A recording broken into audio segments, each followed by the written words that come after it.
again, very good morning, student. Now we are going to see the next lecture. Before we start the final account, once again here we see basic of accountancy. Dear, अगर basic आपको समझ में आएगा ना तो accounts हमेशा आपके लिए इजी रहेगा, और अगर ये बेसिक ही नहीं समझ में आएगा ना तो हमेशा अकाउंट्स आपको बाहर करना पड़ेगा। आप कॉमर्स स्टूडेंट हो, अकाउंट मेन सब्जेक्ट है, फ्यूचर में चल के इसी के बेसिस पर आप जॉब करोगे, सीए करोगे, आईसीडब्ल्यू करोगे, सीएस करोगे, और वो सब लेवल में स्टूडेंट अगर आप सोचो कि मैं अकाउंट्स बाहर करूं और मुझे सक्सेस मिले तो इट्स वेरी क्लियर कि ये इम्पॉसिबल है।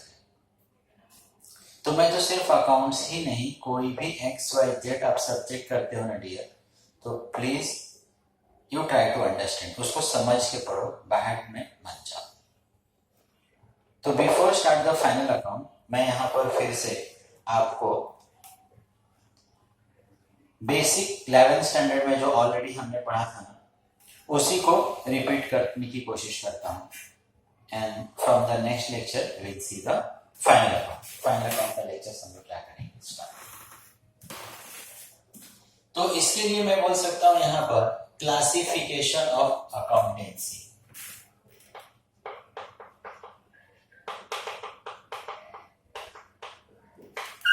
Classification of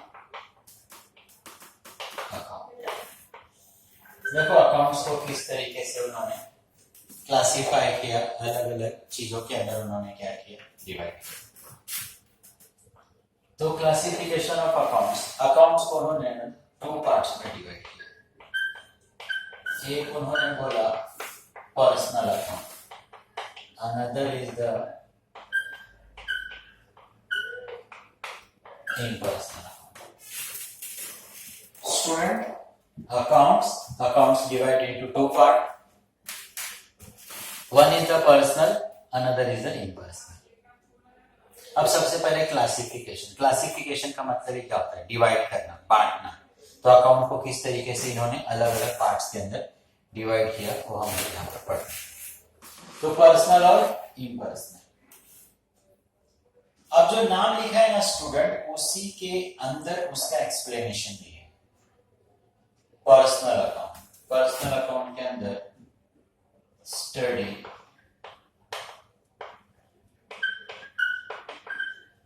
about the person. हम लोग इसमें किसके बारे में पढ़ते हैं? पर्सन के बारे में।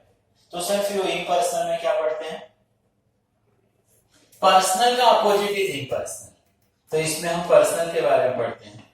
तो यहां पर एक्सेप्ट द पर्सन को छोड़कर स्टूडेंट जो भी बच गया ना हमारे पास है वो सब हम लोग इम्पर्सनल में पढ़ते हैं। तो classification of accounts divide into 2 part, personal, impersonal. Impersonal account we study about the person, तो इम्पर्सनल में क्या? एक्सेप्ट द पर्सन को छोड़कर जो भी बचा that we study in impersonal. अब personal once again divide into 3 parts. एक होता है natural personal account, artificial personal account,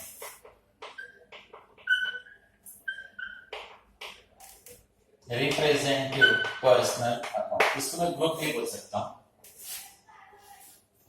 तो personal accounts divide into 3 parts, natural, personal, artificial और रिप्रेजेंटेटिव। अब नेचुरल पर्सनल, नेचर मतलब क्या?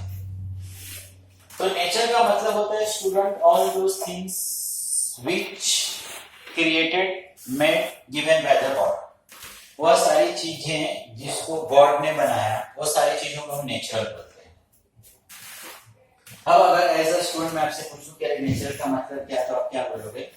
Air, water, land, mountain, oxygen, ये सब एक नेचुरल चीजें हैं जिसको गॉड ने हमको दी है। तो no doubt all these are the natural. जिस तरीके से ये सारी चीजें नेचुरल है डियर, उसी तरीके से ह्यूमन बीइंग का बर्थ, मेरा, आपका, आपके फैमिली या इस दुनिया में किसी भी जीव का जो बर्थ है, जन्म है, वो सब भी नेचुरल है। हम लोग कोई भी कास्ट कम्युनिटी रिलीजन्स में चले जाओगे तो अलग अलग कास्ट कम्युनिटी रिलीजन्स यही आपको बताएगा कि we all are son of God, हम भगवान के बच्चे हैं। तो यहां पर किसी भी ह्यूमन बीइंग का जो बर्थ है ना, वो नेचुरल है, वो नेचर ने दिया है। ह्यूमन बीइंग किसी कंपनी, किसी कारखाने, किसी फैक्ट्री में क्रिएट नहीं होता है। तो जो हम, आप या किसी भी बंदे का जो बर्थ है वो किस में आता है? नेचुरल प्रोसेस में आता है, वो नेचर का दिया हुआ है। तो नेचर ने बहुत सारा चीज बनाया, लेकिन नेचर के बनाए हुए बहुत सारे चीज के बारे में नहीं पढ़कर हमको यहाँ पर नेचुरल पर्सनल अकाउंट के बारे में पढ़ना है। मतलब हमको यहाँ पर इंडिविजुअल्स के बारे में पढ़ना है। हमारा, आपका, जैसे मैंने बताया कि जो बर्थ है वो नेचुरल है, ह्यूमन बीइंग का बर्थ क्या है? वो नेचुरल है। तो इस अकाउंट के अंदर और इस समय हमको ह्यूमन बीइंग के बारे में पढ़ना है। तो जैसे मैंने बता दिया कि अमित हो गया, सुरेश हो गया, राम हो गया, एसेट्रा। मतलब कोई भी ह्यूमन बीइंग है, कोई भी इंसान है, caste community region is not a matter, वो इंसान है, ह्यूमन बीइंग है, तो सब किसके अंदर आ गया?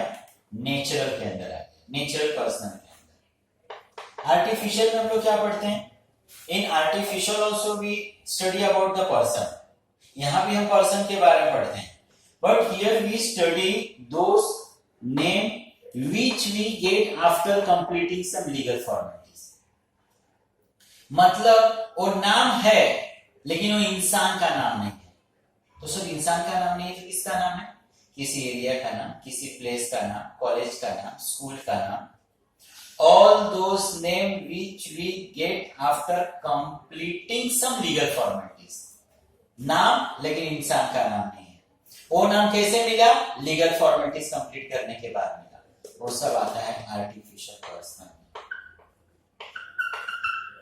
मुंबई है, Wadala, ABC and company, Disha classes, etcetera. अब स्टूडेंट, अगर मैं इसको समझाऊं तो मैं बोलूं कि किसी के भी घर में एक बच्चे का बर्थ हो जाता है। आप उसका नाम अमित रखो, सुरेश रखो, नाम रखो, राजेश रखो, राम रखो, मैटर नहीं करता है। आपको यहाँ पर गवर्नमेंट फॉर्मेलिटीज करके गवर्नमेंट से परमिशन लेने की जरूरत नहीं है, यू आर फ्री। आप देखोगे कि इस मुंबई में ही, इस एरिया में ही अपने नंबर्स ऑफ लोग होंगे अमित नाम के, नंबर्स ऑफ लोग होंगे सुरेश नाम के, नंबर्स ऑफ लोग होंगे राम नाम के, but numbers of Disha classes नहीं होगा। यहां पर मुझे नाम रखने के लिए we require to complete some legal formalities. जैसे अगर कल को मैं अपना एक बिजनेस स्टार्ट करूं, मेरा इन्वेस्टमेंट, मेरा सेटअप, मेरा कैपिटल, एक मैं फ्रिज बनाऊं, वॉशिंग मशीन बनाऊं और बोलूं कि यार मैं भी अपने कंपनी का नाम गोदरेज रखूंगा, मैं भी अपने कंपनी का नाम टाटा रखूंगा, मैं भी अपने कंपनी का नाम रिलायंस रखूंगा, रेनफ्लेक्सी रखूंगा, government will strictly not allow. जबकि आप अपना इन्वेस्टमेंट कर रहे हो, अपना बिजनेस कर रहे हो, but all these name are registered name in India. वो ऑलरेडी रजिस्टर्ड कंपनियां इंडिया में है, वो परमिशन आपको मिलने वाला नहीं है। आप कल को कोई बिजनेस स्टार्ट करते हो, उसका नाम रखने के लिए आपको गवर्नमेंट से परमिशन लेना पड़ता है। उस नाम का रजिस्टर्ड कंपनी नहीं होगा, then only government will allow. लेकिन घर में एक बच्चे का बर्थ होता है, उसका नाम रखने के लिए गवर्नमेंट से परमिशन की जरूरत नहीं। तो नेचुरल पर्सनल में we study about the individuals name, artificial personal में we study about the name, लेकिन वो किसी इंडिविजुअल का नाम नहीं होगा, किसी स्कूल का नाम, पार्क का नाम, एरिया का नाम, फैक्ट्री का नाम, एसेट्रा। और वो सब नाम रखने के लिए we need the legal formalities. वो सब किस में आता है? Artificial person. Representative, example outstanding. अब इसमें आउटस्टैंडिंग इनकम भी हो सकता है, एक्सपेंस भी हो सकता है। कैपिटल,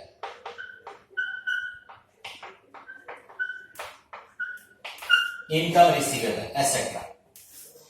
अब मैं बोलूं आउटस्टैंडिंग इनकम है, इसका ये मतलब कि मैंने कहीं पर काम किया है, मैंने किसी को सेल्स किया है, मुझे पैसा लेना है। पेबल बोलूं या एक्सपेंस बोलूं तो मुझे देना है। मैं यहां पर ये शो नहीं कर रहा हूं कि मुझे पैसा किससे लेना है, पैसा किसको देना है। कैपिटल का मतलब हम लोग ने ऑलरेडी 11th स्टैंडर्ड में अगेन और अगेन पढ़ा, a person who bring the capital from his own pocket. Income receivable बोल रहा हूं, मुझे इनकम लेना है, बट यहां पर डायरेक्टली मैं कहीं नाम शो नहीं कर रहा हूं, बट इनडायरेक्टली मुझे मालूम है कि अरे पैसा सर को लेना है, पैसा देना है, पैसा किसी ने लाया, इनकम कहीं से लेना है। मतलब कहीं ना कहीं इसमें ह्यूमन बीइंग इन्वॉल्व है, मुझे ह्यूमन बीइंग से ही पैसा लेना है, ह्यूमन बीइंग को ही पैसा देना है, ह्यूमन बीइंग ने ही बिजनेस के अंदर पैसा लाया होगा। मतलब ये रिप्रेजेंट करता है किसी इंडिविजुअल को, ये रिप्रेजेंट करता है किसी इंडिविजुअल को। मैं बोलूं डेटर्स है, क्रेडिटर्स है, तो डेटर्स का मतलब ही हम लोग पढ़ते हैं कि all those person to whom we sell on the credit basis and we are liable to get money in future, जिसको हम लोग क्रेडिट पर सेल्स करते हैं उसको हम डेटर्स बोलते हैं। हम क्रेडिट पर परचेज करके लाते हैं, क्रेडिटर्स बोलते हैं। मतलब उसके अंदर मैं नाम नहीं बोल रहा हूं, मैं सिर्फ डेटर्स बोल रहा हूं। तो ये डेटर्स किसी न किसी इंडिविजुअल को रिप्रेजेंट करता है, किसी ह्यूमन बीइंग को रिप्रेजेंट करता है। तो all these are study in personal account. तो accounts divide into two part, personal and impersonal. Personal we divide into three parts, natural personal, artificial personal and group. In natural personal account मैंने बताया कि we study about the individuals name only, व्यक्ति का नाम है।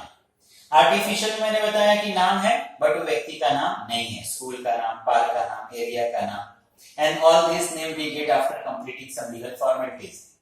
और representative personal accounts में मैंने बताया कि यह इनडायरेक्टली पर्सन सा नहीं होगी, पर्सन दिख नहीं रहा है बट इसमें पर्सन है, पर्सन ही रिप्रेजेंट कर रहा है इसको, इन्वॉल्वमेंट पर्सन का है इसके अंदर। तो ये हो गया representative personal account. Another is the impersonal. Impersonal real divided into two parts. One is the real and another is the nominal.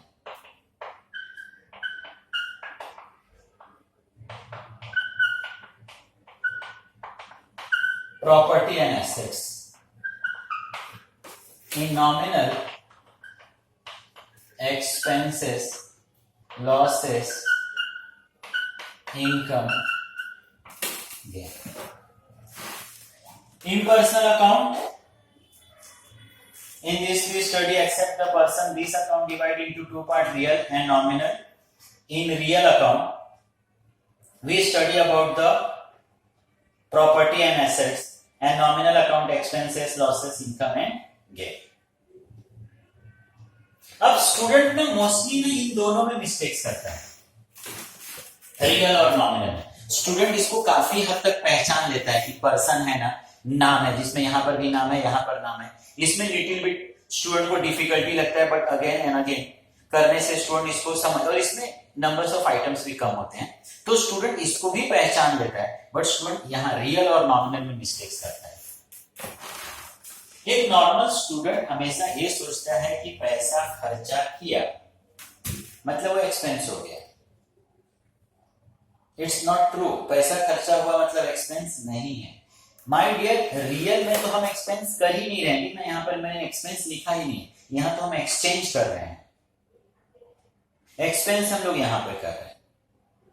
तो एक स्टूडेंट हमेशा सोचता है पैसा गया मतलब खर्चा हो गया, ऐसा नहीं। इन दोनों के डिफरेंस को समझाने की मैं कोशिश कर रहा हूं। जैसे for example we decide to buy one TV, एक टीवी खरीदने का हमने डिसाइड किया। अब आप मार्केट में जाओगे, देखोगे we have the numbers of TV, size, company, features, सबका तो मोस्टली एक ही काम रहेगा कि वो टीवी, आप उसको देखोगे वहां पर जो भी कार्यक्रम वगैरह आएंगे उसके अंदर आप देखोगे उसको, बट लिटिल बिट फीचर्स वगैरह थोड़े से अलग रहेंगे, क्वालिटी, साउंड एक्सेट्रा, और उसके हिसाब से प्राइस थोड़ा सा अलग रहेगा। अब सपोज हमने डिसाइड किया कि टू बाय द टीवी, मैं डिफरेंस समझाने की कोशिश कर रहा हूं रियल और नॉमिनल के बीच का। तो we decide to buy the TV, हमने 50,000 रुपीज अपने पॉकेट में रखा और घर से निकले कि चलो टीवी खरीद के लाता हूं। टीवी खरीदने के लिए गए। अब ह्यूमन बीइंग का एक नेचर है कि सबसे पहले किसी भी व्यक्ति को महंगी चीजें पसंद आती है, वो जो बाद में हम नहीं खरीद पाते हैं, हमारी पेइंग कैपेसिटी नहीं रहती है, तो हम अपने मन को किसी भी तरीके से एडजस्ट कर लेते हैं, नहीं ले जाने देना, ये भी तो ऐसा ही है, ये भी तो अच्छा ही है, एसेट्रा एसेट्रा एसेट्रा। तो हम लोग एक दुकान में गए और वहां पर हम लोगों ने टीवी पसंद किया विच कॉस्ट 70,000। अब सेल्समैन को हमने बुलाया और सेल्समैन को बोला सेल्समैन ये टीवी हमको चाहिए, हाउ मच? सेल्समैन ने एमआरपी देखा और सेल्समैन ने बोला सर 70,000 मंदी। हमने सेल्समैन को बोला सी सेल्समैन मेरे पास 70,000 रुपीज नहीं है, I have the 50,000 rupees and dear student 50,000 भी एक अच्छा अमाउंट है। वी रिक्वेस्ट द सेल्समैन यार इस 70,000 की टीवी पसंद है, 50,000 में दे दे, मेरे पास तो सिर्फ 50 ही है ना रे। Definitely salesman will not ready. Salesman ने आपका हाथ पकड़ा और वो लेकर आया और इसको दिखाया और बोला सर ये भी तो टीवी है, इसका भी साउंड सर बहुत अच्छा है, इसकी भी क्वालिटी बहुत अच्छा है sir, etcetera. And he try to convince कि मैं इसको परचेज करूं। और सेल्समैन ने बोला सर यू हैव द 50,000, आपके पास 50,000 रुपीज है, 50,000 दे दो, टीवी ले लो। वी सी द एमआरपी, अरे एमआरपी तो 40,000 रुपीज है, तो 50,000 रुपीज मांग रहा है। वी फायर द सेल्समैन, चिल्लाए हम लोग सेल्समैन को, मूर्ख समझाए क्या, 40,000 का टीवी 50,000 में ले लो। एंड फाइनली हम यहां पर आए और ये टीवी फाइनली हमको पसंद आया। MRP is 50,000 rupees and we have also 50,000 rupees. तो यहां पर हमने अपने पॉकेट का 50,000 रुपीज उस शॉपकीपर को दिया, दुकानदार को दिया, और उस दुकान से हमने वो 50,000 रुपीज का टीवी ले लिया।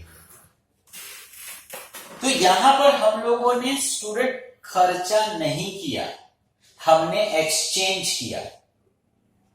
अपने पॉकेट का 50,000 रुपीज दिया और उस दुकानदार से 50,000 रुपीज का हमने क्या ले लिया, टीवी ले लिया। वी एक्सचेंज द थिंग, हमारा पैसा दुकानदार को, दुकानदार का टीवी हमको। हमने एक दूसरे से एक्सचेंज किया, खर्चा नहीं।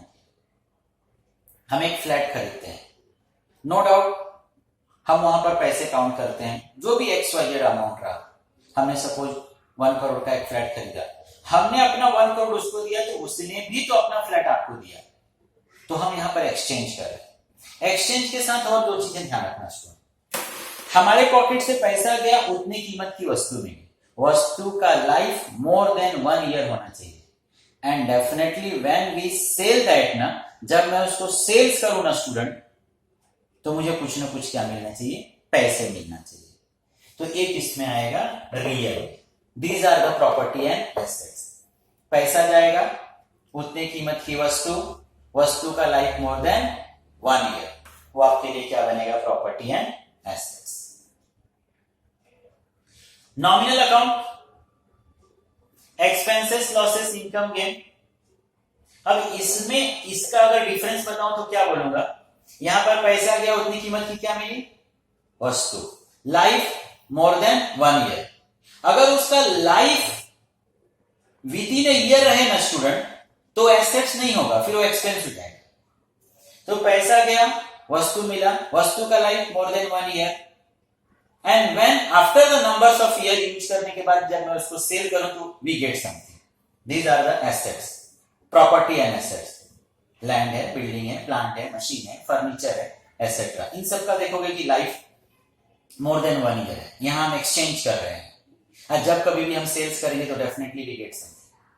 नॉमिनल में क्या होता है स्टूडेंट, पैसा गया, वस्तु नहीं मिलेगा। नो डाउट वो पैसा आपने डस्टबिन में नहीं डाला, उस पैसे का कुछ ना कुछ बेनिफिट्स मिलेगा, but that benefits is for with in a year, that benefits is within a year. अगर मुझे उस पैसे का बेनिफिट मोर देन 1 ईयर के लिए मिले ना स्टूडेंट, तो once against that is the assets, once against that is the assets, वो भी मेरे लिए क्या बन जाएगा, एसेट्स। पैसा गया, मुझे वस्तु नहीं मिला, उस पैसे का कुछ ना कुछ बेनिफिट्स मिला, and that benefits is within a year, that is known as the expense. तो स्टूडेंट यहां पर अकाउंट्स देखोगे तो पर्सनल, इम्पर्सनल, पर्सनल में भी study about the person, impersonal except the person, person को छोड़कर जो कुछ बचा। Personal divide into 3 parts, natural, artificial, group.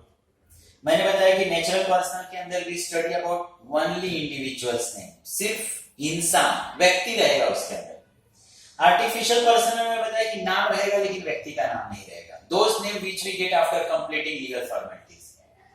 और रिप्रेजेंटेटिव के अंदर मैंने बताया इसके अंदर कि अकाउंट जहां पे डायरेक्टली नाम नहीं है बट वो पर्सन को रिप्रेजेंट करता है, जैसे यहां एग्जांपल लिख दिया, कैपिटल है, इनकम रिसीवेबल है, डेटर्स है, आउटस्टैंडिंग है। Impersonal student divided into 2 parts, real and nominal. Real में we study about the property and assets. पैसा गया, उतने कीमत की वस्तु, वस्तु का life more than 1 year, whenever we sales we get something. Nominal expenses, losses, income or gain. पैसा गया, पैसे या कुछ ना कुछ benefits, that benefits is within a year. That is the nominal. इस तरीके से स्टूडेंट ये आपका अकाउंट्स है ना, ये अकाउंट्स 3 अकाउंट्स हो गए। एक हो गया पर्सनल, एक हो गया real, and another is a nominal. Student every accounts in 2 parts, debit credit, debit credit, debit credit, debit credit, here debit credit. Personal में receiver debit, giver credit. What comes in debit, real, what goes out credit. Expense and loss debit, income and gain credit. तो accounts divide into 3 parts now, personal, real, nominal. In personal we study about the person, real में property and assets, nominal में expenses, losses, income and gain. Every accounts divide into 2 part, debit credit, debit credit. Personal में receiver is debit, giver is credit. Real में what comes in debit, what goes out credit. Nominal में expenses and losses debit, income और gain क्या होगा clear आपके लिए credit. Accounts करते समय स्टूडेंट हमेशा आपको ध्यान रखना है कि आप अपने लिए अकाउंट्स कर रहे हो, जो कुछ लिखा है वो आपके लिए लिखा है। सपोज कहीं लिखा है purchase of material means we purchase the material, कहीं लिखा है sales of goods means we sales the goods, लिखा है income received it means we received the income. Transaction को रीड करो, ट्रांजैक्शन के अंदर आप देखोगे कोई ना कोई 2 अकाउंट्स होगा, आप उस अकाउंट्स को पहचानो, 2 पर्सन होंगे, उस अकाउंट्स को पहचानो। जैसे आपको मालूम पड़ा कि चलो पर्सनल है, जब पर्सनल मालूम पड़ा देन यू सी अरे रिसीवर है कि गिवर है। अगर वो रिसीवर है तो उसका नाम डेबिट में लिखोगे, गिवर है तो क्रेडिट में लिखोगे। आपने रीड क्या मालूम पड़ा कि रियल है, तो अगर वो कम सीन है तो यू राइट द डेबिट, अगर वो गोज आउट है तो credit. Same time for the nominal, अगर आप एक्सपेंस कर रहे हो, बिजनेस एक्सपेंस कर रहे हैं तो you right on the debit, और बिजनेस को अगर कहीं से गेन हो रहा है तो you right on the credit. जैसे जस्ट हम लोगों ने डिसोल्यूशन फिनिश किया और भी उसके क्वेश्चन हम आगे करेंगे। उस समय भी जब मैं क्वेश्चंस करता था, ट्रांजैक्शन रीड करता था, तो इसका रेफरेंस आपको देता था। जैसे एग्जांपल पार्टनर्स कुछ लेकर गया तो मैं क्या बोलता था, देखना पार्टनर्स है, पार्टनर्स टेकन द इन्वेस्टमेंट, बोलता था पार्टनर्स, नाम, पर्सनल, रिसीवर, डेबिट। मैं बोलता था इन्वेस्टमेंट जा रहा है, investment is real goes out credit, और तुरंत फिर आके करेक्ट करता था, देख इन्वेस्टमेंट में क्यों नहीं लिख रहा हूं, क्योंकि इन्वेस्टमेंट मैंने किसको दे दिया है, रियलाइजेशन को। तो मैं एंट्री करता था partners account debit to realisation. आप कभी कभी देखते हो उसमें डिसोल्यूशन एक्सपेंसेस हम पेड करते थे, मतलब देख एक्सपेंसेस हम पेड कर रहे हैं, एक्सपेंसेस पेड करेंगे तो डेफिनेटली कैश जाएगा, cash real goes out credit. Expenses तो बोलता था कहां पढ़ते हैं हम लोग, नॉमिनल में। नॉमिनल में कहां पढ़ते हैं, डेबिट साइड में। तो मैं एंट्री करता था realisation account debit to cash and bank. जब मैं प्रॉपर्टी और एसेट सेल करता था तो मैं क्या होता था, देख we are going to sell the property, हमारे पास क्या आने वाला है, cash real comes in debit, assets जाएगा real goes out credit. But same time मैं करेक्ट करता था कि एसेट्स मैंने किसको देके रखा है, रियलाइजेशन। तो एसेट्स लिखने के बदले मैं एंट्री करता था cash and bank account debit to realisation. तो स्टूडेंट अगर इसको आप अच्छे से पढ़ते हो और कोई भी एंट्री करते हो ना, तो इसी रूल के हिसाब से कि वो पर्सनल है कि रियल है कि नॉमिनल है, पर्सनल है तो रिसीवर है कि गिवर है, रियल है तो कम्स इन है कि गोज आउट है, नॉमिनल है तो एक्सपेंस, अगर इसको आप करोगे ना तो डे टू डे स्टडी आपका इजी होगा। इनिशियली थोड़ा सा आपको डिफिकल्ट लगेगा, क्योंकि अगर आज तक आप बाहर करते आ रहे हो फिर डायरेक्टली रूल से करने लगोगे तो लिटिल डिफिकल्ट होगा। बट सिर्फ कुछ दिन के लिए, धीरे धीरे जैसे आप हैबिचुअल होते जाओगे इस फॉर्मूले से ना, अकाउंट्स आपके लिए इजीएस्ट होगा और उसमें ज्यादा से ज्यादा आप स्कोर कर सकते हो, काफी अच्छा फ्यूचर्स आप कर सकते हो इन फ्यूचर्स अकाउंटेंसी के अंदर। तो डोंट बाय, नहीं समझ में आ रहा है, you ask the numbers of time. As a student you have the rights, वो आपका राइट्स है और वो मेरी ड्यूटीज है। आप जितनी बार पूछो उतनी बार मैं बताऊं ये मेरी ड्यूटी है, और आपको जब तक समझ में नहीं आए तब तक आप पूछो, ये आपका क्या है, राइट्स। तो आई काइंडली रिक्वेस्ट कि आप प्लीज बाय मत करो, लिसन दिस वीडियो अगेन और अगेन, और इसके बाद से कोई भी एंट्री करते हो तो इस रूल के हिसाब से करो, और जहां भी नहीं समझ में आएगा प्लीज आस्क। नेक्स्ट जो चैप्टर्स हम लोग फाइनल अकाउंट स्टार्ट करेंगे तो वहां पर भी मैं आपको रेफरेंस देता रहूंगा, see these are the expense, देख इसको डेबिट में लिखने का, दीज आर द इनकम, देख इसको क्रेडिट साइड में लिखने का, देन यू विल अंडरस्टूड मोर। ठीक है स्टूडेंट, 11th स्टैंडर्ड के जो हमारे स्टूडेंट हैं उनको ऑलरेडी ये सब चीजें हमने बताया है, फिर भी मैंने ये लिखा कि अगर कोई न्यूली स्टूडेंट जो ज्वाइन हो रहा है हमारे पास और अगर उसको ये रूल्स नहीं मालूम होगा तो उसको ये एक बार 2 बार 3 बार स्टूडेंट देखेगा तो डेफिनेटली उसको जब मैं क्वेश्चंस करूंगा तो हेल्प मिलेगा।